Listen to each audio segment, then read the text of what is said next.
And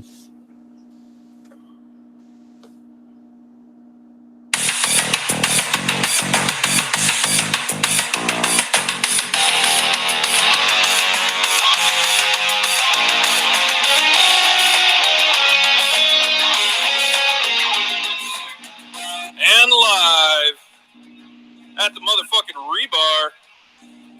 It's the one and only Rebar Show with your host, JP motherfucking Fingers. Ladies and gentlemen, what is going on? Thank you for joining us on this beautiful Saturday evening. 10:30 p.m. Rebar time, 9:30 p.m. Texas time. And the reason why I'm still up so late at night is because we are joined by a special Texas person. At first, actually, I got introduced JDub, my co-host. JDub, how's it going, brother? It's going well, man. Good to see you guys as always. And so who do we have on the docket for today? Do we call him the one and only Cigar Mechanic? Oh yeah, the one and only. We got to Brandon. give him his name. Brandon. There's like 3 Brandons that I know in Phoenix. So yeah, yeah, man. So What's out here? So just so that everyone knows why he's here, right? We try to get as many people in the industry, but different facets in the industry, right? We've had cigar makers, we had cigar reps, we had cigar aficionados, we had, whatever, influencers and social media influencers. And Brandon, you're probably one of the first brokers that I met, right? So, and you're unique. You're not like a rep that's, well, besides you being handsome, but you're not Very like good. tied. You're not tied to one brand. You're a broker of all brokers. Like, you're the power broker of all power brokers. And explain to us why. Well, I mean, as a broker, I represent multiple brands instead of just one, and so it's right. It becomes an interesting dynamic because you're not just sitting down with the customers over and over again discussing the one brand. Literally, the different manufacturers hire my company to represent their brands. Right. So tell us some of your companies that you represent. Well, first and foremost is United, and I say first and foremost, one, because you guys are sponsored by United. Number 2, United was actually the first brand that I brought on board into my brokerage. So, really? Yeah, Oliver and meeting with Oliver at Ambassador Cigars and bringing on United was the whole reason this mess started in the beginning, actually 1 year ago. So we're kind of colleagues in a way? Yeah. Kind of related? And you know what? So you've been with United for a year. A year. All right, that's good to know. I mean, JDub, we may not be getting dropped anytime soon. That's a very good point. I like that. No guarantees on that. We got at least 1 year. United picked them up, and then they're the whole reason we got started. Then I went to Casa Cuevas. Then we picked up Sereno, 1502. Recently picked up AJ Fernandez. That's a big one too. Yeah, AJ, yeah. man. That was a real special one to me, man, because they reached out to me. I didn't even know they were looking.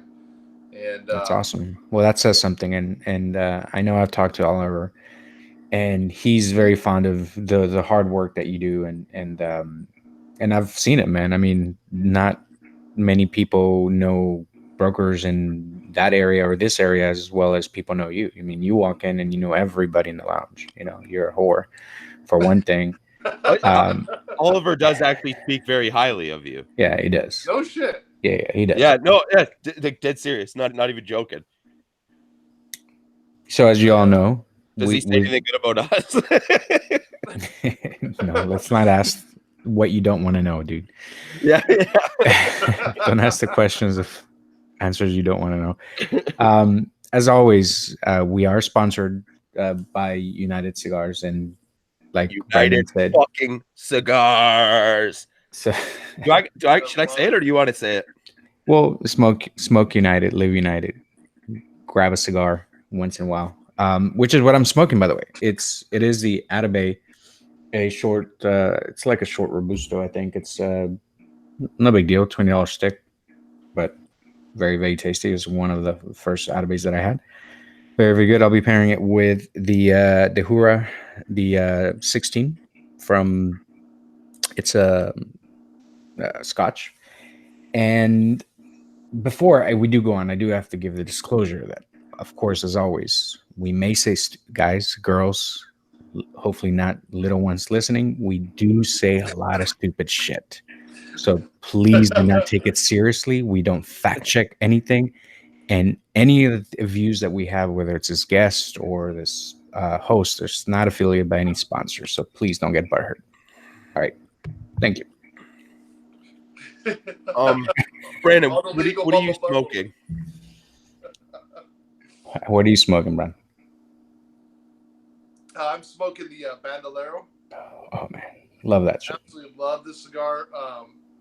The thing that helped me fall in love with this cigar was one, smoking it, but number two, when I was on a show with somebody live, and I covered the bands on these, and I put it up against the Liga number 9, and this was picked out over the Liga number 9 on that show.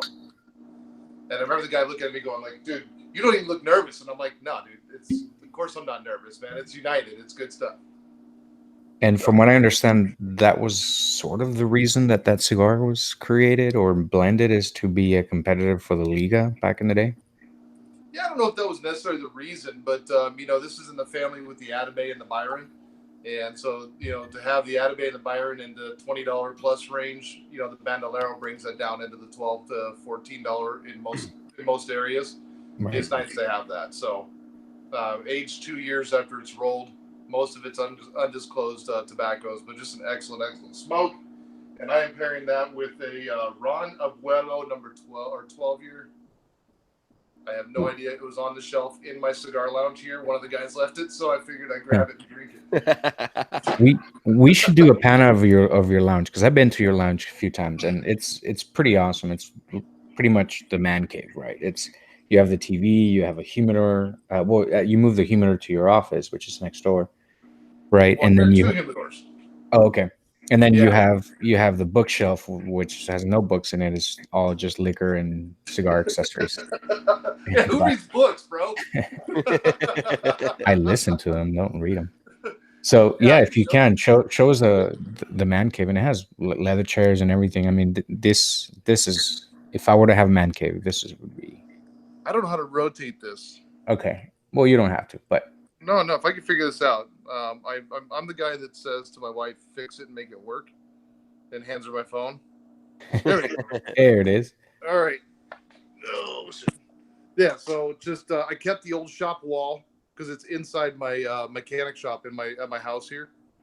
So we just kept the old shop wall. There's that bookcase. Yeah. With nothing but liquor and ashtrays. And then the window above the door. Yeah, that has your logo on it. Badass logo, by the way. Thank you. That was my buddy John D. And then the TV and the humidor and the little ashtray. Nice. That is a badass setup, man. Yeah, it's not bad, man. We enjoy it. And that is my humidor. And that is that's a badass humidor. That's I don't know if you can show them, but it's a hidden humidor. It's like 007 shit. So this is the humidor. Check that out. Yeah. That is fucking amazing. Amazing. Isn't that cool? Just the front face of it, man. It's just amazing. Yeah, it keeps all the trays that you can pull completely out and go through stuff. These are my own private blend that I did down at the Cuevas factory a couple months ago. Anyways, bunch of stuff, man. Just cigars, rolled up tobacco. Yeah. That's looks like you're running low on your stash there, man. I'll send you some stuff later. Yeah, when you're running out, you let me know. Nobody's gonna ask me what I'm smoking, apparently. That was my next question. That was the next question, but I'm the guest. It's all about me. Yeah, I mean, I guess it is. It really is. I don't need to steal the light here, but I thought we were each just gonna pick something different from Brandon's line that he carries. I'm like, you know what? Boom, I have a Fratello. I'm going to go Fratello. So I Boom. grab a Fratello, and then everybody starts telling me what they're smoking. And it's fucking United Cigars, of course. And here I am, It's not Brandon. smoking a fucking United cigar. It's okay. You're smoking one of his brands, I think. So it's all good. I am smoking the Fratello DMV. Nice. And I think the only Fratellos I've really smoked have been the Boxer series. Okay. And they were great. Loved them. And I don't even know how this made its way into my humidor, but it's been in there for a couple months now. And I was like, shit, I got to smoke that. Like, I really enjoyed the Boxer series. So, and I'm pairing it with a brand new IPA from a local brewery, Muskoka Brewery, Hazed and Confused. Oh, nice. And I love punishment because, as we always say, IPAs and cigars do not fucking go well together, but I do it anyways. Dude, I think they go together great, man. I see. We're like, it's 50. You would. Now. You would. Dude, you get like a good Cameroon cigar with an IPA. You get that bitterness of the Cameroon. You get the bitterness of the IPA, man. It's a beautiful combination. I mean, I say tolerable, not beautiful. Right. I can see where people come from that say that, and it's like, okay. I mean, I could definitely see it, but it's just to me, it's a combination of flavors, right? I'd like if I smoke a cigar and you still have that, aftertaste of the cigar, and then you wash it down with a beer. That's the pairing right there. It's when the two meet at the same time. When I drink an IPA and a cigar, I usually have to wait a little bit before, each puff before I sip because of the harshness of the IPA. It's got to be a hoppy IPA. Obviously, there is some hazy, more on the fruit flavored type of IPAs that are very very smooth. So that's different to me. But anyways, yeah, that's not IPA. Yeah, no, we're not talking about double IPAs or whatever. But dippers. So for those that I mean, Brandon, he has his own. He's a broker, and he has his own logo, which is a badass logo, by the way. It's a Cigar Mechanic, and we'll talk about that a little bit later. But to me, I like working on cars. I mean, I'm not a mechanic per se, but I do my own brakes. I do my own oil changes. I've changed out little things here and there on the truck, the AC, whatever. So I like wrenching, and I have power tools or whatever. That's my hobby. So I like smoking a cigar and working on stuff. Nothing like what you have. He has a freaking lift in your front yard. So yeah, you have a lift on your front yard with a Jeep on it, usually on it. But but you have a website too, right? Where you sell product with logo on, like mugs and shirts and stuff, hats, right? Yeah, I got some leggings for you, JP. Perfect. They make my ass look nice. Set of leggings.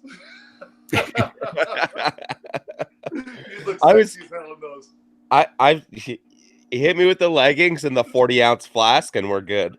All right. I'll make that happen, dude. So go ahead and plug your site, man. Tell us what you have and tell us what you offer, and then that way we can people who want to look at your stuff, which is, again, it's a cool ass logo, I think. No, we have a lot of fun with it, and so it's just on Cigar Mechanic, and everybody makes fun of me, but it's cigarmechanicllc.com. Yeah, I had to put the LLC because the cigarmechanic.com was already taken. Some bastard already took that. But it's just cigarmechanicllc.com, and underneath there you'll be able to see the brands. We're always under construction, but everything there is available. There's color changing coffee mugs, there's t-shirts, there's throw pillows, there's all sorts of stuff on there. We're constantly adding new stuff. So the hydro flasks, 40-ounce hydro flasks, and the t-shirts I make. Yes. Here. I have one of those. You gave me one of those flasks, and I use that daily. It's one of those things that I take to work. And The I flask? fucking, no, it's a big ass 40. It's like a Yeti looking thing. Yeah, check out the wood.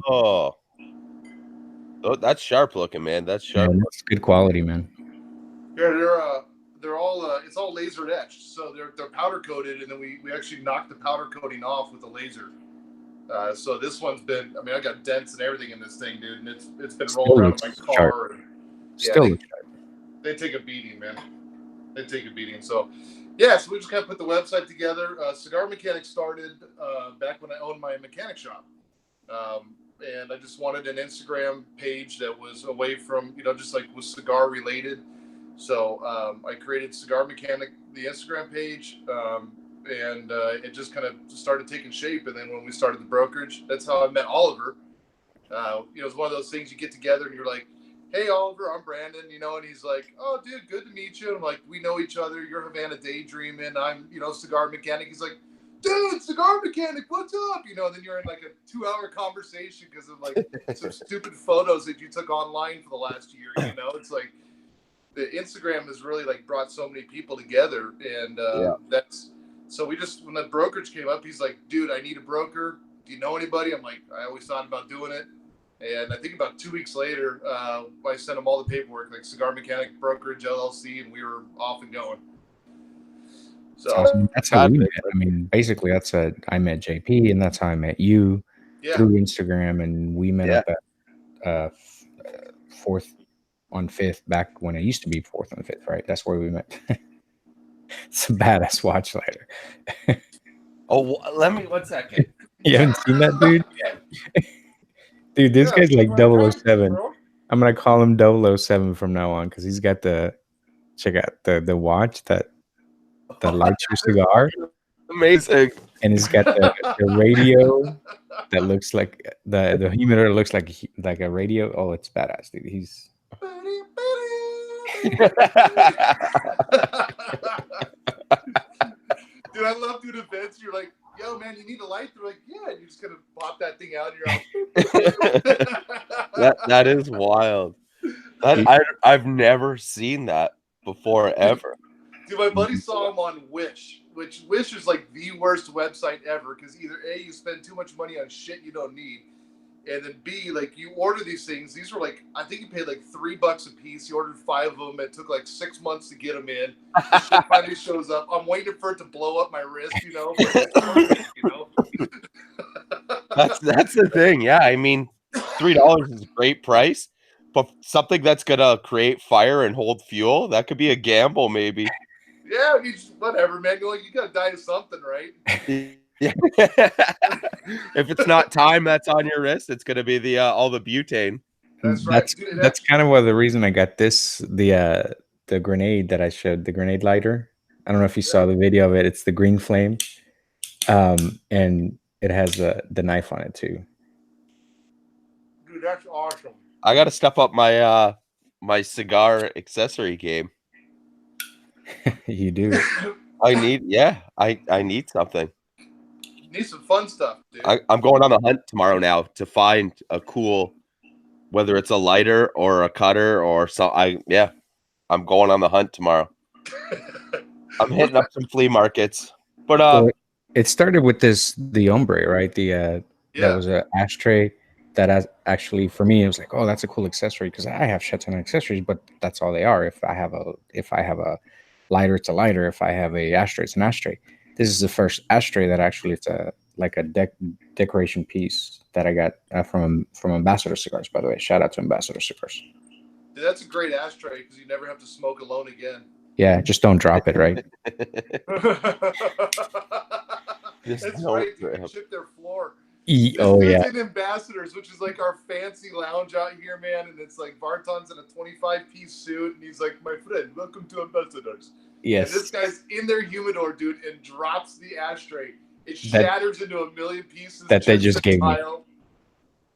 And well, they gave it to me in a box that was open on both ends. That's why I'm holding it, and just the bottom drops out. I'm like, shit. And I try to stick my foot out, and nothing helps. And then fucking Sam, like the nicest guy, comes out and he's like, "Here's another one, my friend." I'm like, "Oh, dude, I felt so bad, but thank you. He wouldn't even let us pick up the pieces, bro. He's like, no, I got it. I made sure I spent a couple $100 with him because I was like, no, I would want to pay for this, but yeah, I definitely bought a bunch of out-of-base stuff, and You're gonna be known as the guy. It's like, watch that guy around your humidor. He's gonna fuck shit up. It's like this guy is a bull in a china shop when it comes to being in a humidor. yeah, you know how it is, dude. You go into some of the lounges and you drop ash on the floor, and the guy comes over. He's like, don't worry about it. He just like rubs it into the floor with his shoe. yeah. Ambassador, I'm standing there talking to Vartan, and we're doing like a sales call, and the ash falls off my cigar, and there's like 4 of us standing there in the middle of like his lobby in the ritzy part of town, right there on Tatum and Shea, and this ash just falls, and I stopped everything. I was like, I'm sorry. Do you have a broom? He's like, no. Hey, whatever the guy's name was, hey Max, go clean this up. It's also the guy comes shuffling over the broom and a mop and like cleans everything up. We just keep talking right there. I was like, damn, I need somebody like that at my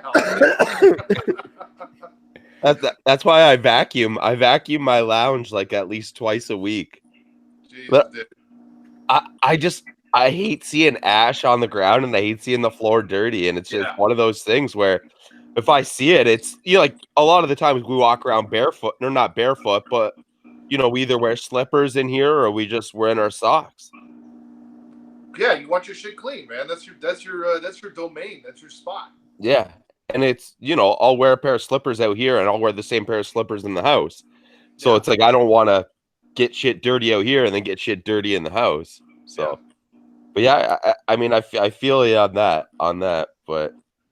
I was just looking at Roombas today. I think I'm going to get one for the lounge. Best investment ever. We have a Roomba. They're amazing. Dude, I had one. I used to have one, man. They have a new one that's like $80 and it actually cleans in a pattern. Really? Yeah, they were showing the pattern that the Roombas do, and like it misses a whole bunch of stuff. And this one actually will scan the room and like clean in a pattern. And they're like $80. You can buy 3 of them for like $64 a piece because they give you a free one. I'm like, I might pop on that, man, and have like 3 of them in my lounge running around. They can play like bumper cars. Exactly, man. Yeah, and then like put like little beers on top of them, and if they happen to get by you, you get a beer. Yeah, that's when you get a sip, and then you got to keep drinking it till one comes by you, and then you can set it back on it.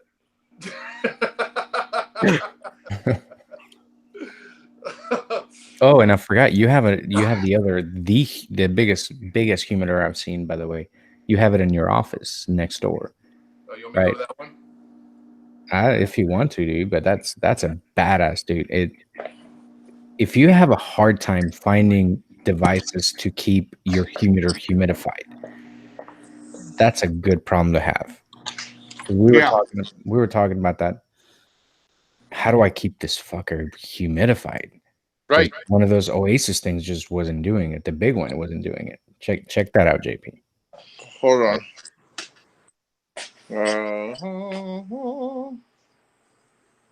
So that's my other humidor. It's a refrigerator, bro. Wow. Yeah.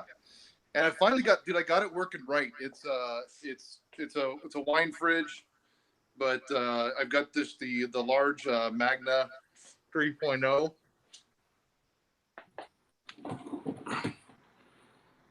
And that bastard keeps it good. Nice. Wow. That is massive. Dude, that's what she said. That humidification device is bigger than most people humidors. Just humidors. And for those watching on YouTube, Brandon's really running low on cigars, so I'm gonna start a GoFundMe page for Brandon. Yeah, we're gonna have to. I gotta find this other. I was gonna try and find something else too. I don't know what happened to my tote. Maybe it's still in the car. I was gonna find that other lighter that I have. Did I show you that other one? Oh, and did you see the green flame on this? I don't have no idea why I was searching online for a green flame, but check this out. That's so crazy. That's freaking killer, dude. It's at a green flame, and I was like, man, I bought it thinking I'm gonna need special butane, and no, I put some Cigar butane on it, and so I mean, I might be poisoning myself here, but I don't know. I don't care. Would you buy it off of Amazon? Yeah. Ah, fuck.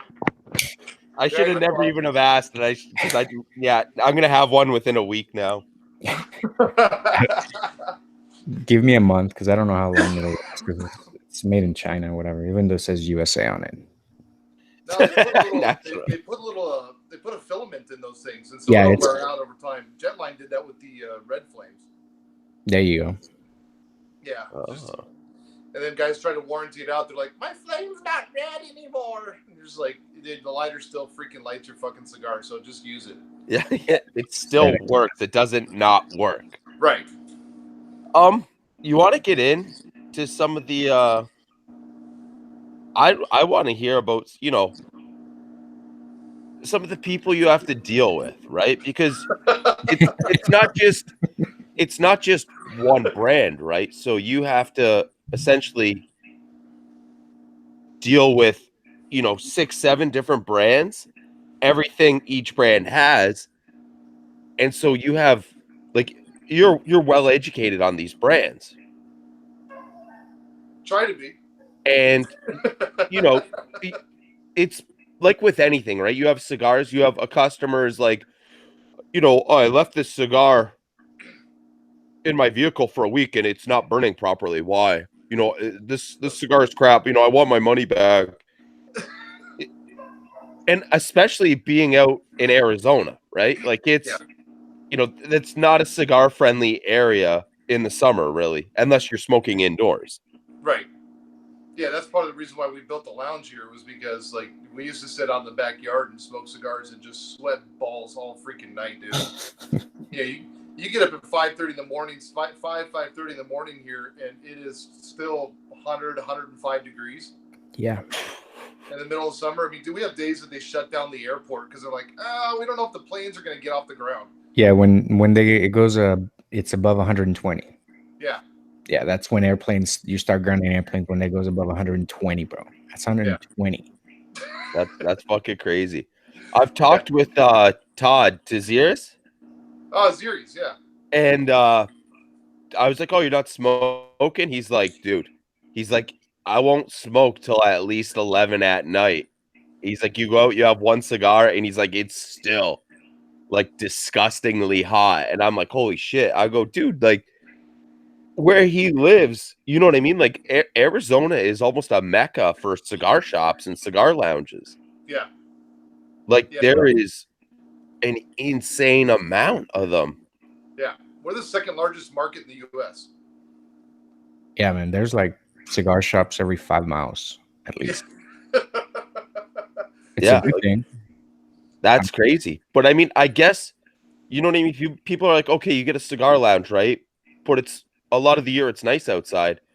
So it's like, cigar lounge doesn't make sense, but it does because when your summer is that hot. Yeah. Dude, even here, when we hit, we'll hit 100 degrees, but then we'll have another 10 degrees added on with humidity. Right. And it's like, I'm not fucking sitting outside smoking a cigar. It's disgusting. Right. You're swimming in your own sweat. Well, and that's what we get here. Everybody always says, oh, well, it's a dry heat. And it's like, dude, go preheat your oven to 120 degrees and live in it. Yeah. Mm-hmm. I don't dry heat, wet heat. I don't give a shit, dude. It still fucking sucks, dude. Your pool's 95 degrees. You go and jump in the pool and you get freaking 3rd-degree burns. You're boiling. You're caldo. Yeah, your pool becomes a low cooking soup, basically. You're slow cooking a soup. That's all you're doing. That. Yeah, that's. And I mean, so what's your winter time like out there, right? Is that your perfect season? Yeah, technically. I mean, but we get down. We get freezing cold out here, dude. We get down to the 40s, down to 30s, So, I mean, for us, it's freezing cold, man. I mean, it's when you go from below 60, it's jacket weather. Yeah. Well, you think about, your summertime, 120, and then you drop 4 times that, basically. Yeah. Yeah. So we get some winters where we drop down into the 30s, and you come outside in the morning and the dog bowl's frozen over or something, But it doesn't get cold enough that I can walk on my pool though. Consider yourself lucky. I do. I look at other parts of the country. I'm like, this sucks for a couple months out of the year here, but at least I don't have to deal with the bullshit laws and traffic in California. I don't have to Thank deal you. with snow and all the other shit, humidity during the summer. Like, it's not bad. Yeah. I If mean, you're following either the thing, show, you know we say a lot, fuck California, right? And there's stupid laws. So yeah, Yeah. he agrees. either thing, no matter where you live, you still have a month or 2 or 3 months of where it's like the weather's going to fuck you one way or the other. Yeah. Like, we get 3 months of winter. That's, Yeah. I mean, at the end of the day, the winter really doesn't bother me because it's like, fuck, I'm just going to go smoke in the rebar. I don't mind this. Yeah, well, your 3 months of winter is 3 months of hell for us because all you assholes move out here during that time. And clog up our fucking highways. All the snowbirds. All the snowbirds hitting up. Anybody? Oh, Well, I guess there's no snowbirds listening to the show, but I was gonna say, go hit up Cigar Mechanic. He really loves you guys. Well, I do, but I don't. Like, I do because, all you guys have higher tax rates, especially the Canadians. Oh And so yeah. they all come down here. Then when the snowbirds are leaving because, the orders increase. Because they all come in and buy 3 or 4 boxes, and then they head home back to, to Canada. And Yeah. they go back up there and they smoke their cigars and chase their moose, Chase the moose and the geese, man. Don't you know? But that's So- yeah. I mean, I actually got asked by my buddy today. He goes, "Are you? We have another episode tomorrow to do, and then I'm filming another episode on Monday at a RomaCraft event." Nice. And my buddy's like, "Are you bringing back cigars from the event?" And I'm like, "Yeah." He's like, "How?" Put them in your prison pocket. And I was like, "What do you mean, how?" I'm like, "Dude, I go to the United States like every other week. How?" Like, he's like, "Well, how do you bring them back without them like taxing you on them?" I go, "Well, I don't tell them about them." Like, Hopefully there's none of your Mounties watching this right yeah, now. yeah. Fuck. I totally just fucking incriminated myself now. But yeah, I mean, I was like, "What do you mean?" I'm like, "You never go to the States?" He's like, "Yeah." And I go, "You don't bring back cigars?" He's like, "Yeah, usually we try to stay over for like 2 days so they legally can." And I was like, "Dude, just buy a case of beer, declare the beer, and they won't say anything because you declared something. They're not going to be like, oh, he's hiding something." Right. But I was just like, "How? Like, what do you mean?" Like, I was like, "Huh? Like, you've been smoking cigars longer than I have. What do you mean? How are you bringing them back from the States?" I was like, I'm not following this. Yeah, you have your buddy mail them to you, and you just put a birthday card on top of it, and hey, happy birthday, man, and send them on over. Here's $1,000 worth of cigars. Right. Hey, he's a really good friend. Yeah, no kidding. No Yeah. kidding. How did you get into cigars? Like, what was your first cigar that you smoked and you were like, shit, like, this is Probably a what's doing shit it cigar for me? like all of us. Yeah, well, I mean, the first cigar that I actually purchased was actually a flavored cigar from Stag Tobacconist. But if you back up before that, if you want to know what my true first cigar was, when I was younger in high school, my cousin smoked cigarettes, and I thought he was cool, so I smoked cigarettes with him. And my parents were like, "Well, we don't care if you smoke cigarettes. You just can't do it on our property," trying to do the whole reverse psychology bullshit on me. And I said, okay. So I'd ride my bike up to my cousin's house around the corner, and I'd smoke cigarettes there. And my dad pulls up one night and sees me standing out there smoking my Harley Davidson Unfiltered, and takes them from me and shreds them, dude. Go home. So I go home, I go to bed. He wakes me up at like midnight, and he's got the biggest donkey dick, most disgusting gas station cigar he can find. And he cuts the thing and he goes, "You either eat it or you inhale it." And Oh, like, shit. I was like, "Fuck it, I'm cool, man." So I'll inhale this thing, right? And it didn't work out too well, man. You get a quarter way through and you're like, you start to cry. The green out. It messed my Jeez. world up, dude. There was ash everywhere because I'm just throwing ash, dude. So now the beauty of that, though, is that now I'm in the industry. I've got, one or two cigars around here. Anytime I go, like we go fishing with my dad out in LA, and I sit on the side of the lake and I cut a cigar and I light it. And every single time I look at him and say, "Hey, Dad, how's it feel? How's it feel to know you introduced me to this? Thank you."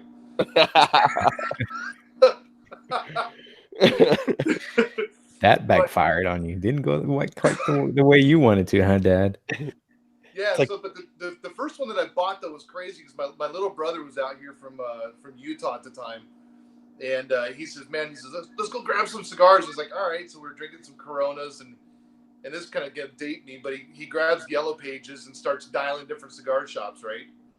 And every cigar shop he called, he would call up and go, "Hey man, you guys got Macanudos?" And they're like, yeah. He's like, "All right, cool man, thanks." And he hang up. He's like, "That's a good shot, man. That's a good shot. All right, dude, hold on. Hey man, you got Macanudos? All right, dude, that's a good shop." Like, dude, he called like 7 or 8 shops, and every one, he's like, "Man, you got a lot of good shops out here." And there's still people like that in the world.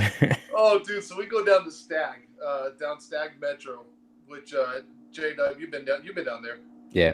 And we go down to Stag Metro, and we meet this guy, dude. They've got like a brick floor. The place hasn't changed in 19 years. It's still the same today. And we walk in there, and this guy is like literally dying, dude. He's hacking up a lung. He's just like, "So we got these cigars over here, and and then these ones over here," and like showing us the stuff and talking. I'm like, I look at my little brother. I go, "What the fuck are we doing, dude? Like, are we gonna end up like this dude in a few years?" So we buy a box of these like cherry flavored cigars, and we blasted through those things, man. And then I started meeting like real cigars and meeting people like Rocky Patel and other people in the industry, and started hanging out in lounges, and here we are today, man. So that's awesome. Yeah, a couple of good stories, and that's why I want like my daughter a couple months ago comes to me and says, "Hey, Daddy, on my 18th birthday, can I smoke a cigar with you?"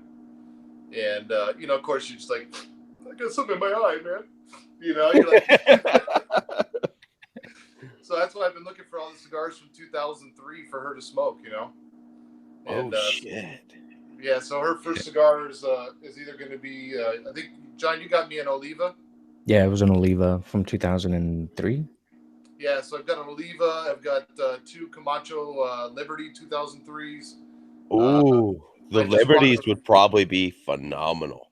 Oh, bro. And then I just bought a box of Vega Robina from June of 2003, a box of 25. Dude, wow. The Vega Robina, man, that's badass.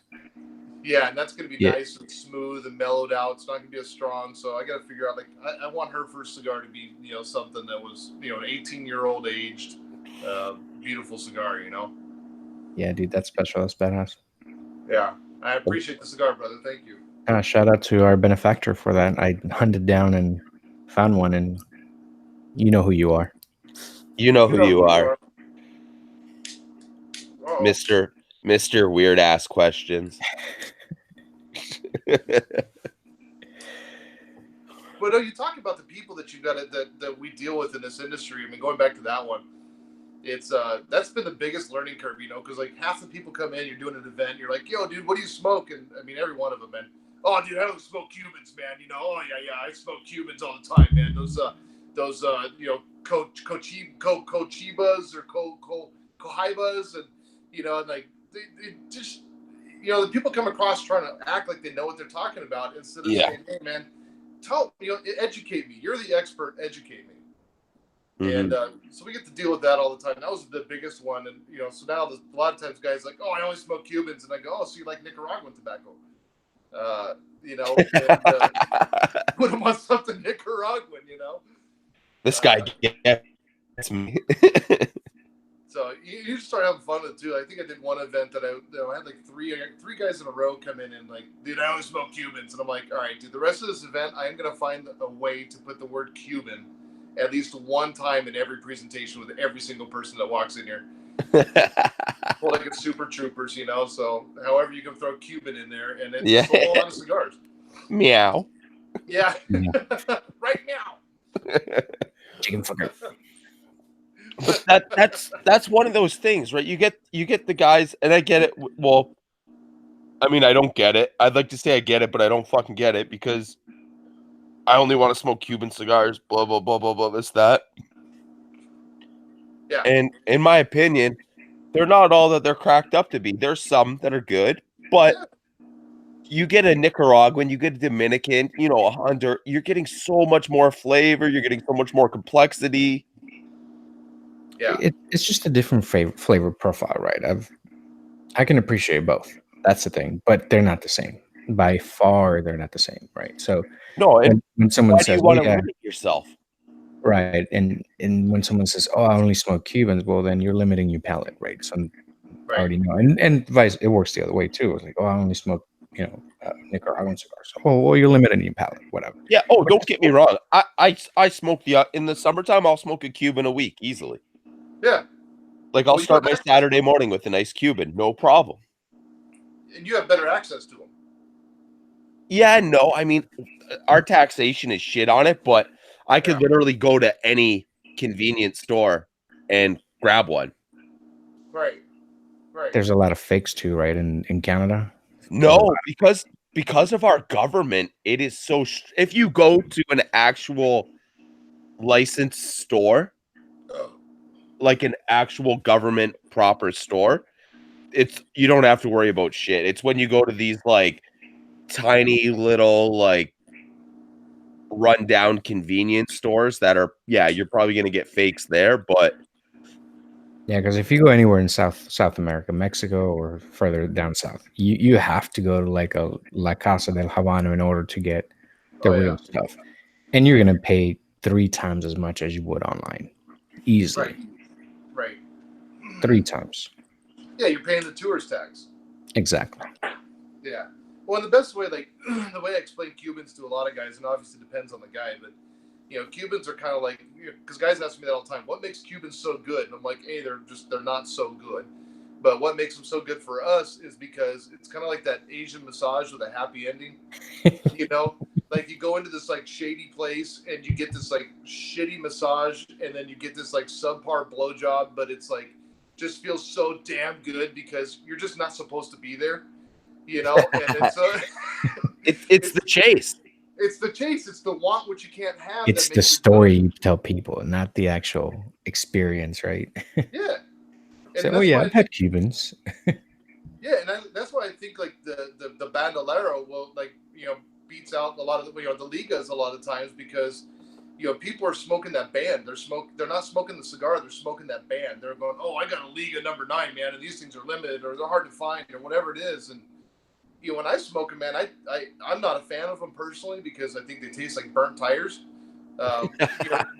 Okay, wait. Let's clarify something. Are you talking about the new Ligas or the Swisher Sweet Ligas or the Drew State Ligas? Ever since they've been painting them. Okay, so the dyeing. The dye and the glycerin or whatever they put the on, the mineral massive amount of smoke they put out, you can taste it, man. It's a mineral oil. Yeah, whatever it is, it tastes like shit. They were doing that even when JD was in charge. So, and I thought the flavor was good back then, but yeah, just the fact that they were unnaturally processed, I guess it's a right word. Yeah. That kind of turned me off after a while. After I found out, but then they sold out, and then the quality went to shit. So, oh yeah, when Swisher took over, that stuff all went to shit. Mm-hmm. Yeah, and it seems like they're kind of coming around now a little bit, but which is funny because I'm using a Drew State Ashtray. I saw that. I wasn't gonna say it, but I saw that. Hey, you don't have to worry about it tunneling. Right. Dude, I went to a cigar event here locally, and someone paid like $1,200 in an auction for that cigar. I was like, man, dude, I could have kicked him in that. No, for that ashtray the Drew State ashtray.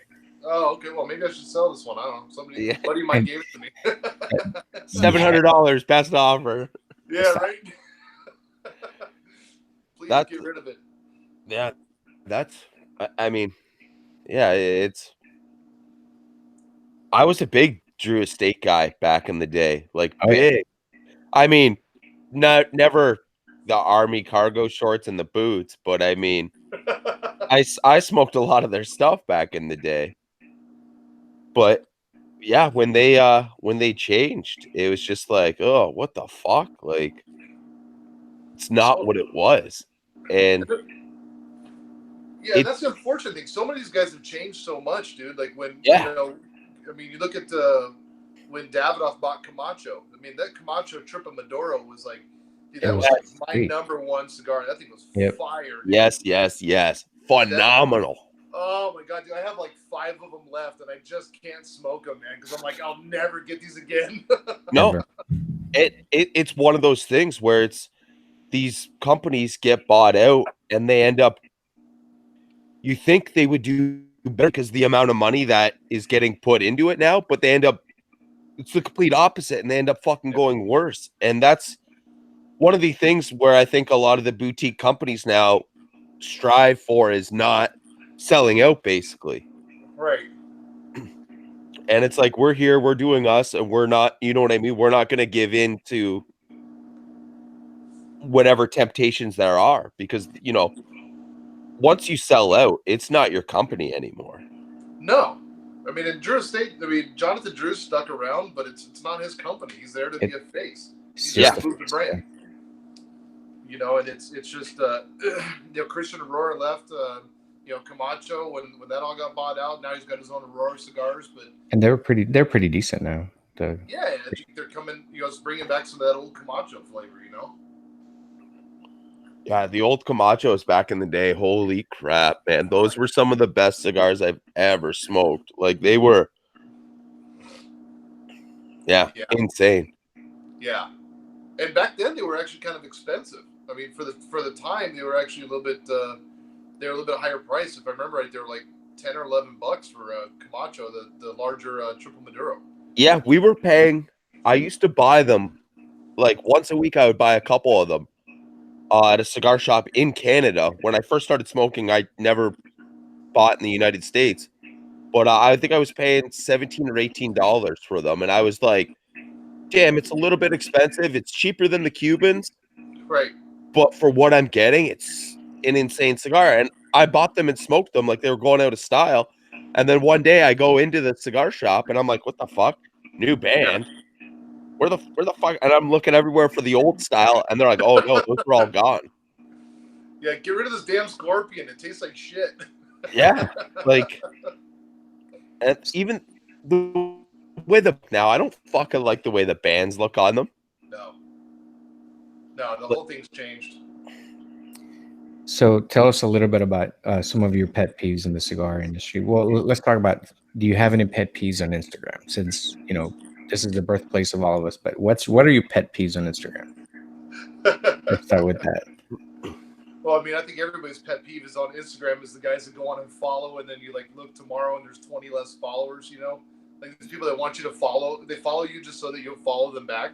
Yes. This whole like Insta famous bullshit that goes on. It's like, I'm not trying to build an Instagram so I can generate an income from it and try and be famous from it, you know?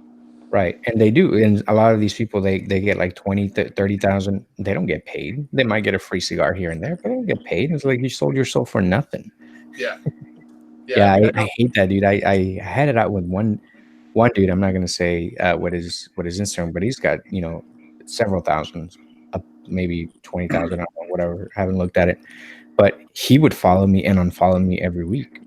Every week. And then finally I just, you know, and I don't pay attention to shit like that unless you follow and unfollow. And I kept seeing it over and over for like 2 months, whatever. So I blocked him just to fuck with him, whatever. And I did that. I blocked him. And then apparently he posted he saw that I blocked. He had one of those things one of those apps that tell you who blocks you. And I guess my name came up and he got all butthurt and he posted on his Instagram. He said, "Hey, JDub blocked me. I don't know why. He doesn't like my content. I guess he doesn't like my content, and he got offended by my content." I'm like, "Bitch, I blocked you because you were unfollowing me. First of all, second of all, don't call me out unless you're gonna call me out directly, right? I'm not gonna see your post." So it's just drama, dude. That's It's just, and we're grown ass men. It's like, you got a family, I got a family. Dude. It's like, I'm sure you got a job. Look Yeah. at Dude. Look at this fruit drink I just Dude, poured. that's amazing color, man. Tropical Punch Blonde. It's called Big Tiki. That looks great. That looks horrible.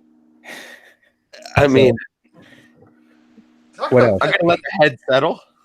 Dude, talking about pet peeves, man. Looking at beers. Yeah, I go to some of these shops now and I'm like, all right, what IPA do you, because that's all I drink is IPA. So what IPA do you have on tap? Oh, we have a grapefruit IPA. We have a raspberry bullshit IPA. We have a dog dick. So you're a purist IPA guy. Like, dude, can we just have a fucking IPA? Can we have a beer as a beer? Like, dude, if I want a fruit drink. And especially where you are, there is a fuck ton of amazing breweries out by you putting out some of the best IPAs. But yeah, they are fruity. They are just fruity IPAs, but they are fucking amazing. Todd, me and Todd do like a craft beer exchange once, twice a year. And All right. they are some of the wildest tasting IPAs. Dude, I want my IPA to taste like a Christmas tree. That's what it's supposed to taste like, not like a fucking raspberry julep or some shit. Yeah, you're looking for straight pine needle taste. Yeah, dude, I want to drink a Christmas tree, man. It's like Christmas in my mouth every time I drink it. Dude, you would love Canada's IPAs. We finally just got into like the new style IPA about a year ago.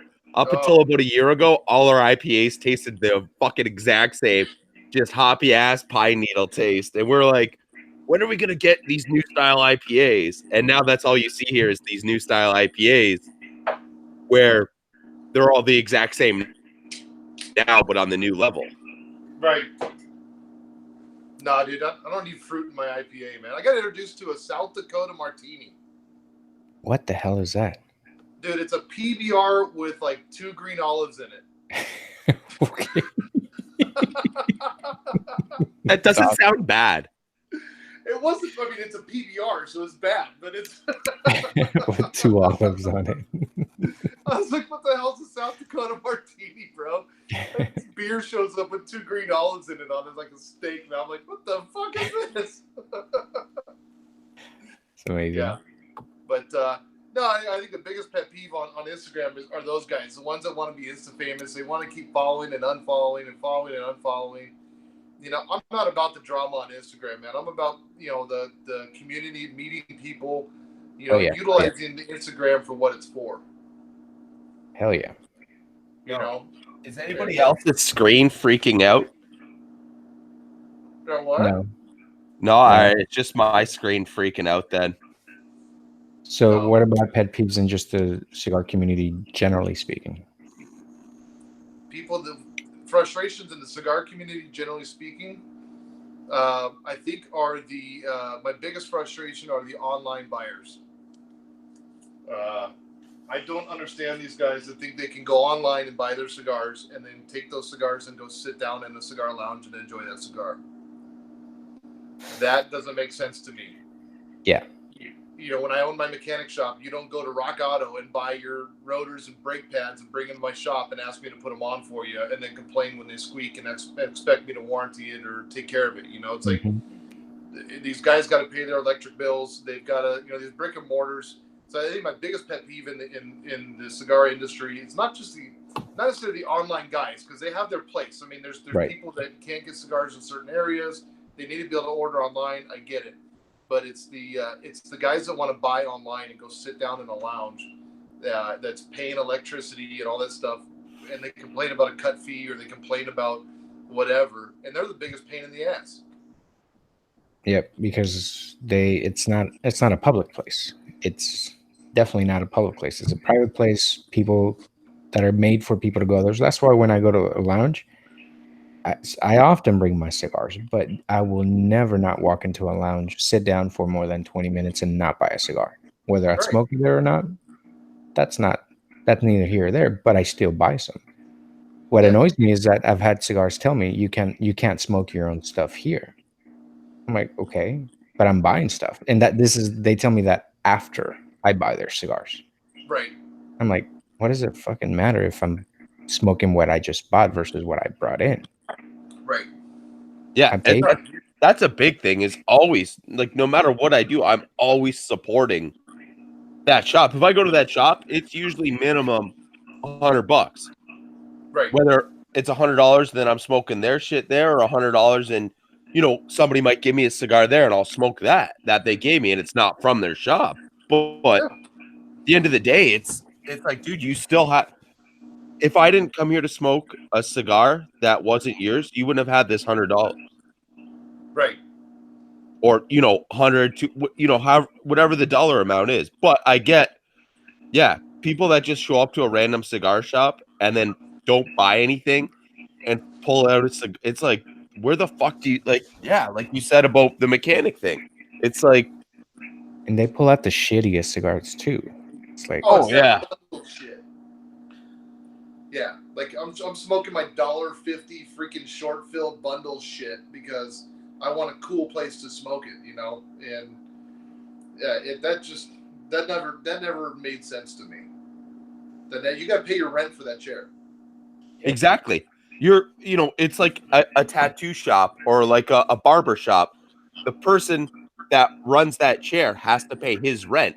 So for that chair, it's X amount of dollars a month, right? He has to make that a month Yep. to pay to that, and then everything else after that is profit. So Right. you're sitting in a chair in a shop. It's like a hoist in a shop. Yep. Right? That mechanic essentially has his rent he has to pay to be there each month. For his hoist, his fucking tools, and same with a cigar shop is no different. Yep. Yeah, so it's understanding that and respecting that. I mean, realistically, the lounge is not a profit center for any cigar shop. It's a luxury that's offered or an attraction that's offered, but it's not a profit center. It's not profitable. They lose money on that lounge because now they have to hire employees to clean the lounge. They got to buy all the furniture. They got to pay for the air conditioning. Otherwise, not to mention all the taxes that the FDA tax on all the cigars. It's not like, it's not like they're making a shit ton of cigars with one cigar we buy. Right. Right.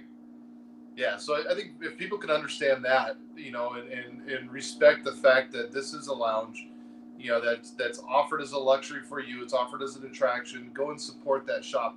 When you walk into that humidor, that's when they can start making a profit for their business so they can stay open. It's not when you walk in their front door.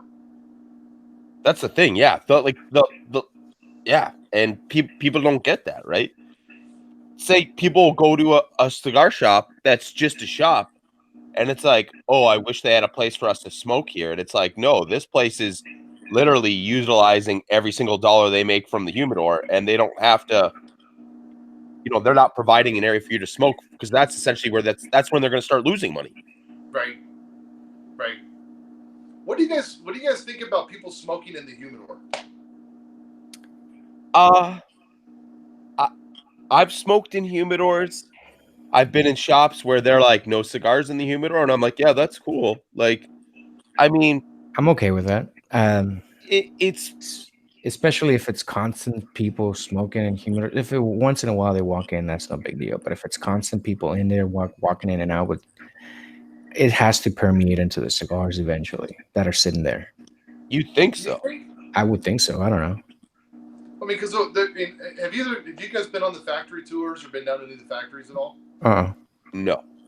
So I mean, that's the thing that I look at, because I've talked to a couple shops and they're like, absolutely no cigars in my humidor. And I talked to a lot of customers. I won't buy from a shop if they smoke in their humidor. Really? And if you go down to the farms, you go down to the curing barns, you see pictures of Drew Estate doing their big tours, and they got all the people there, and they're all smoking cigar in the middle of the curing barn. And then the guys sorting the tobacco, they're smoking cigars with the women. It's like, and while they're making your cigars, they're smoking cigars. So then it goes into cellophane and it's sitting on a shelf. Do you really think it's changing the flavor of that cigar that much? Well, not in cellophanes, but yeah, it makes sense. Again, I don't have a big opinion on it, but you're right. It doesn't. There's smoke all over the place. And you know what? I've been to Cigars International, right? Okay. And essentially, that whole building is the humidor. And with the entire building being the humidor, it's also a bar. that entire building. So you could literally walk around with a beer in your hand, a cigar smoking, and you're shopping for cigars. Yeah. And like it's what do you call it? It's Cigar Fest this weekend, right? At Cigars International. So, any given day at that store, you're gonna have 300 people there easily. Yeah. Smoking cigars in this building, shopping for cigars. So I mean, it's as long as you have a proper ventilation system, really, I can't see it doing anything negative, I guess. Yeah, I think what bothers me most about humidors is when they over humidify. Oh yeah, and it's just that- like a rainforest when you walk in there. And the cellophane, it's all clear. It's not clear at all. They're very hazy, and Yeah. that to me bothers me because I know, and they don't put purified water. They put so you have a lot of the mineral or whatever and calcium deposits on the cellophane, and that I can tell is not taken care of. Yeah, that one, it makes the cigars look like they've been sitting there forever. Yeah. Yeah, it's like instant age. Yeah. And you're like, hey, fuck, this cigar came out last week. Right, yeah. I just opened this box yesterday. Yeah, it's like a crazy ass hazy weird film on it. Yeah, and we have that here. I mean, we have such hard water in Arizona that and how much is an RO system really to clear up your water so that you have a nice clean presentation on your cigars? Yeah, presentation is key, and that's where Ambassadors do. That's one of the cleanest shops that I've been to. Yeah, both of them, the one on Scottsdale and the other one, the West Side. Yeah, no, they do an excellent job there. Yeah, and I go there and shoot, I don't mind spending money on it because it looks great and it's awesome to just sit down and have a cigar too. Great selection. Did I ever tell you about the first time I went to Ambassador? I'm on a cigar tour, and I go in, and Vartan's there, right? And he introduces himself. He's like, "My friend, I am Vartan. Welcome to Ambassadors," And he sounds like the Count. And, yeah. So he shows me, he goes, "Hey, my friend, hey, put the Vartan in your mouth," because he has his own cigar made by Davidoff on a Vartan. Yeah. And he says, "Oh, my friend, put the Vartan in your mouth." And I'm like, "Well, Vartan, time out, brother. That means something different here." Where I come from. I will smoke your cigar, but put a Vartan in my mouth, I will not do. I don't know you that well yet. Let's get to know each other first. Hey, there's a price for everything, right? Yeah, right. Take me to dinner, we a little bit, and we can talk about putting a Vartan in my mouth. We always talk about the cigar whores, the cigar sluts, and I didn't think of you that way, Brandon. But I mean, now come to think of it, yeah, you are the biggest cigar whore. Yeah, you carry a lot of lines, and I mean, you do well with them. So yeah, you're the biggest cigar whore out there. Thanks, man. I appreciate that. That's a compliment to me. It is. Yeah, dude, you get around, bro. Like I said, you walk into a shop, and I'm just like, everybody sitting in the shop. It's like, here, the brokers, or sometimes even the reps that come in here, they come in here every once in blue moon, and I don't usually lounge shop, right? That's not my thing. I don't usually go to a lounge, sit down, and have a cigar. I can just do it at home. But yeah, you go to different shops, and their reps or brokers. One, you never see a broker out here ever. Two, really? Yeah, I didn't know I didn't know brokers until actually I went to Phoenix, and I was like, oh, that's a cigar broker. That's what it means to be a broker here. And then the few times that you see the reps, some of the reps are really good. Like Brian is a fantastic rep, and yeah, of course, Oliver. But some of the reps, you're like, they're very off-putting and just standoffish, kind of just jack off. Yeah. And you know what? And it's crazy because then you have Brandon is essentially a rep for all these different companies. And it's like, you're a better rep for a lot of these companies than some of the actual fucking reps are. Like, well, it's like when I started, I had a rep tell me when I started, man, this is a really hard job. And I said, dude, what we do is not hard. No. Like, dude, honestly, I drive around and smoke cigars and I talk to people for a living. That's not hard to do, but we have to put in hard work. I'm on the road all the time. I probably put 50,000 miles on in the last year in my car. We're constantly out. I'm away from my family. We're doing events. We got to put up with different people, and you got to adjust for personalities. So it's mentally challenging. But the work we actually do, like, you want to do hard work, dude, go start a mechanic shop. That's hard work. Throw a transmission on your shoulder and stab it up into a car. Yeah. That's hard work. That's physical labor. You're sweating your balls off. You're fighting parts. Which, by the way, the only way to fix a car, and the only way I found out, the only way that mechanic tools work is if you cuss at them. Any good mechanic that doesn't swear is not a good mechanic. Because that wrench only works if you call it a dirty fucker, and then it'll finally work. What's your favorite cuss word? Yeah. Yes. What's your favorite cuss word? It's funny because in my home I'm not allowed to say the F word. Like, I'm not allowed to say fuck at my house. But my shop, and John, you've been here. My shop's attached to my house. Yep. And when we first moved here, I built a block wall that goes from where my house and my shop combine. And I went all the way to the back of the property with a block wall, like a solid concrete-filled cinder block wall. And I told my wife, I said, this side of the property is testosterone zone. Anything you hear, see, or smell over here, if you got a problem with it, go back to estrogen land, because you're in testosterone zone. And so I'm working on a car on the lift one day, and my daughters come out, and they hear me, and I'm like, I slipped and busted a knuckle, and I was like, fuck, man, fuck this stupid fucking car, piece of shit, motherfucker, and you're just going off, and then my daughters, their eyes get all big, and they go back inside, and the little shits rat me out. So I go to my wife, and they're like, we heard Daddy say a bad word, and she's like, what did he say? He said the F word. Which side note reminds me of the Cartman, what, Jew? But my wife kind of gets mad at first, and then she kind of goes, wait a minute, where were you? And they're like, well, we were over, Daddy's working on a car, we were over there, and blah, blah, blah. And she goes, okay, well, Daddy and I have an agreement, so if you don't want to hear those words, don't go to that side of the property. I was just talking to a friend of mine. He was like, yeah, I have this new agreement with my wife, and some other dude was giving shit about it. I was like, no, dude. Agreements are the best thing that can help a marriage. You gotta have an agreement. Yep. There you go. We're coming up on 19 years married next year. 19? 19. Damn. Congratulations, man. Yeah, man. Congrats. Yeah, thanks, man. It's pretty cool, and it's funny because her and my youngest daughter both get bloody noses from cigar smoke, and yet I'm in the industry. So that's a good way to keep them away.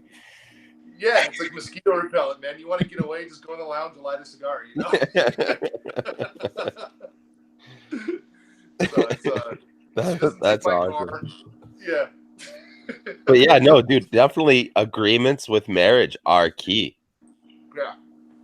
And I mean, that's, you know what? I chilled all day today, other than the crazy ass hike I went on earlier. But then I was just chilling around. My wife's like, where are you going? I'm like, I got an episode at 10:30 tonight. She's like, oh, okay. Like, no questions asked, going out to the garage. It's just like, boom. Yeah. I got work to do, so I got to do the work.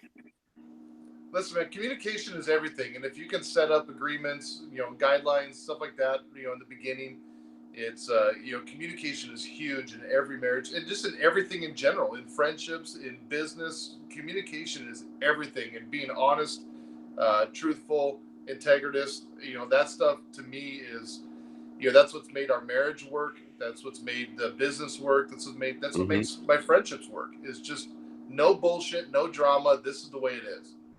That's why me and JDub share the same calendar. I'm not even lying. I'm not even lying about that. We share a calendar that we won't let Evan in on, because first, he's responsible enough, but he's just bad with times in general. Like, he'll show up here when we're not doing anything, and he's like, I'm here for the episode. And I'm like, dude, we're not doing an episode. I'm like, I told you that. And I go, I didn't even know you were coming over here. He goes, yeah, I told you Monday. And I pull up my phone, and I was like, no, Monday you said you're going to get back to me if you could come over here on Saturday. Yeah, and he's not there tonight. Yeah, Well, he's in Chicago at a pipe Chicago at show. pipe show because they Oh, got is their it own the pipe show. show? Yeah. Yeah, it's like, I mean, I can only imagine that it's just a place where all the awkward people go. Oh yeah. Yeah. Like, It's it's like the nerds of the tobacco community. yeah. Oh yeah. Do they measure like your mustache when you go into the pipe show? It's not long enough. It's not curly enough. Come Yeah. back in 6 months. Oh, you have 2 curls on it. You're good to go. You're good to go. You're in. You're Yeah. in. But yeah, no, he's at that. He's selling a bunch of his product there. He usually does pretty well there.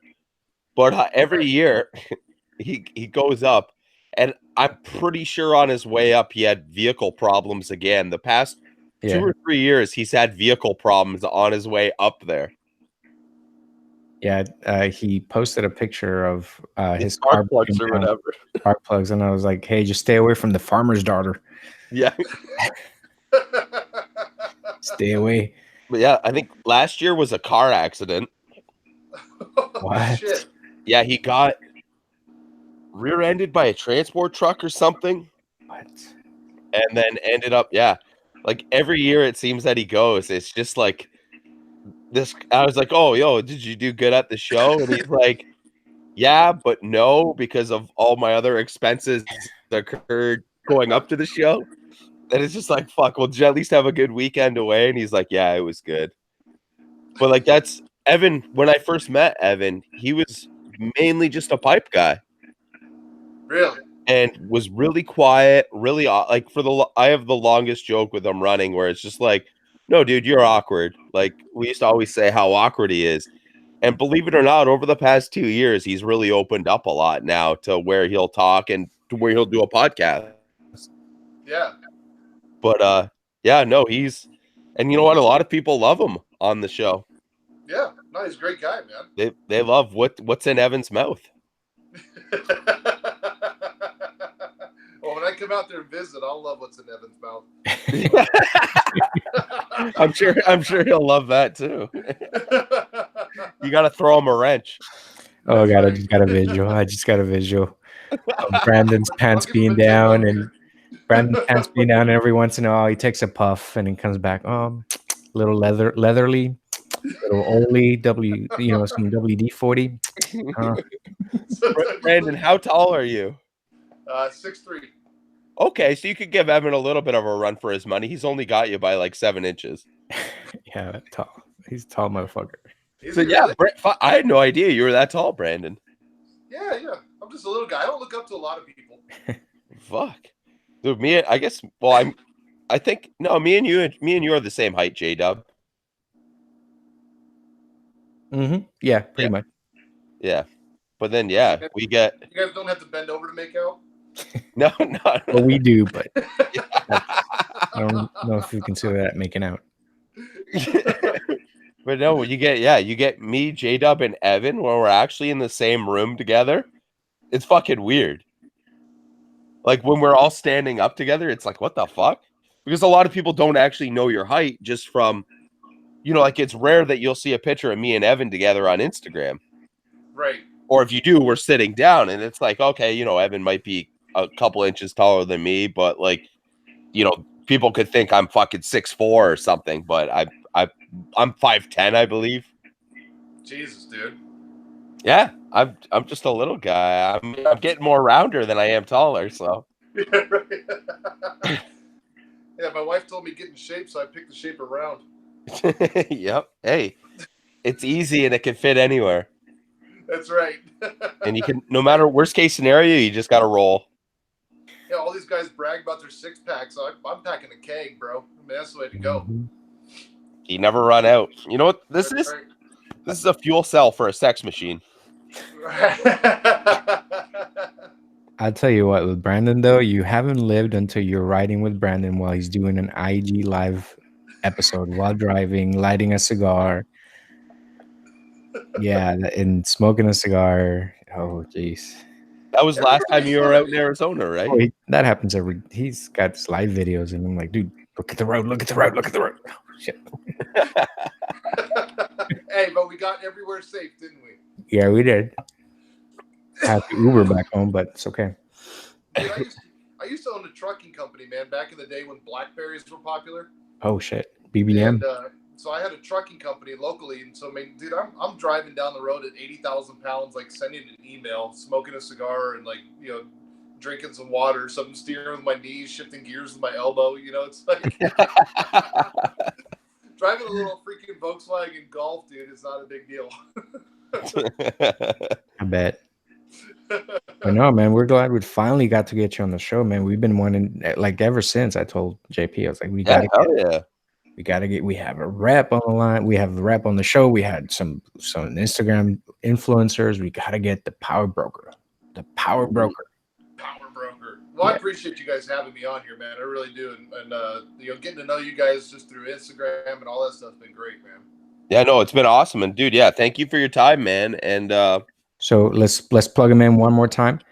Cigar Mechanic on Instagram, also Cigar Mechanic LLC.com. So if you do some wrenching every once in a while and you smoke cigars, badass shirts, badass logo to have. So check him out. Hell yeah, I'm gonna plug your Instagram page on our page with the episode and everything. So yeah, people can hit you up, hit us up. Yeah. No, we got. I mean, that's the thing about it is, and that's the beauty of Instagram and Facebook. If you use it right, you can help other people to grow and become better. Definitely, that's one thing that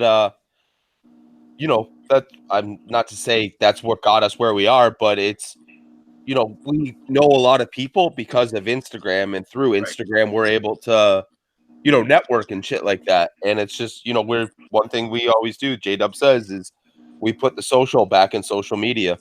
Yep.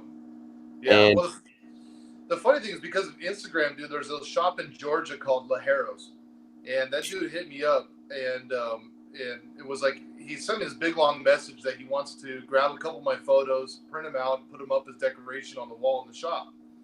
And which I was kind of like, okay, I just do like shitty photos, I over filter them, but if you like them, cool, you know. And I didn't respond, so I run 4 Instagram pages and 4 Facebook pages because I have 4 different companies, and so he hits me up on every one of my Instagram pages, the same message, trying to get a hold of me, right? So I finally get back to him, like, bro, what? And he's just like, I want your photos, hang them up. So I sent him originals. He printed them out in these big canvas, like stretch canvas things, and I guess they're hanging on the wall in his shop. And 3 months into my brokerage, I have Carson from Sereno Cigars call me, and I had reached out to him, but he says he's like, well, we want to bring you on to bring on your brokerage to represent us. And I was like, all right, well, let's go through the interview. I'll interview you, you interview me. We'll go through the whole thing. He's like, no, I don't think you understand. I'm calling you to see if you want to represent us. I already know who you are. Your photos are hanging on the wall in the shop in Georgia, like right around the corner from my house. And I was just like, that shit comes through Instagram, man. It's just through the connections that you make through this place, But also the way you carry yourself, again, it's unlike the other brokers that walk around entitled, oh, I represent fucking, General or whatever. And they represent a lot of the big, like, I'm not going to say names, but a lot of the big names out here that do sell a lot that just, they feel entitled. And like, they just walk into a shop, pick up an order, and they leave. That's fucking, right. Yeah. No, it's lame, dude. I mean, listen, I put my pants on the same way everybody else did, other than crisscross. But other than that, dude, I put my clothes on the same way you do. I mean, hopefully I shower like everybody else does. It's like, we're all the same people, no matter what you do. And the beauty of cigars and the beauty of just, I mean, this it's stupid rolled up tobacco, but you sit in a room with a guy that's, a multi-billionaire, and then you sit, you're next to another guy that's like, bum on the street, and you just don't know who you're sitting next to, and you all have a good conversation because there's something bringing you together. Yeah, there's at the end of the day, there's one thing in common. Yep. Dildos. Yeah, dildos. Dildos. Dildos, possibly. And I mean, if it's just you and another guy, it could be a double-ended dildo bringing you together. Absolutely, yeah. You gotta have a connection somehow. Yeah, docking. Speaking of connections. No, but I do appreciate you guys and the relationships that we've built, man, and everything. And it's because of guys like you that the brokerage has grown. and the support that you guys give has been amazing. So I do appreciate every bit of it. Awesome, man. Well, we'll wrap it up. As always, thank you for all the 5 people listening out there. Thank you for United Cigars, our sponsor again. Yep. Shout out to United Cigars. Great cigars, and this burned perfectly ever since I lit it. This Atabey Bandolero, again, one of the main reasons I fell in love with the United is because of that Bandolero. And check us out, YouTube, Podbean, iTunes, Spotify. Check us out. Hit up the Facebook page, even. The one and only Rebar. Just search for the one and only Rebar. You'll see JP's motherfucking Rebar face on there. my Rebar face. Hang out for a little bit, Brandon, and we'll hopefully catch you guys on the next one. Stay tuned. Awesome. Thank you for listening, everybody, and peace till the next one. Later. Where the fuck is Evan?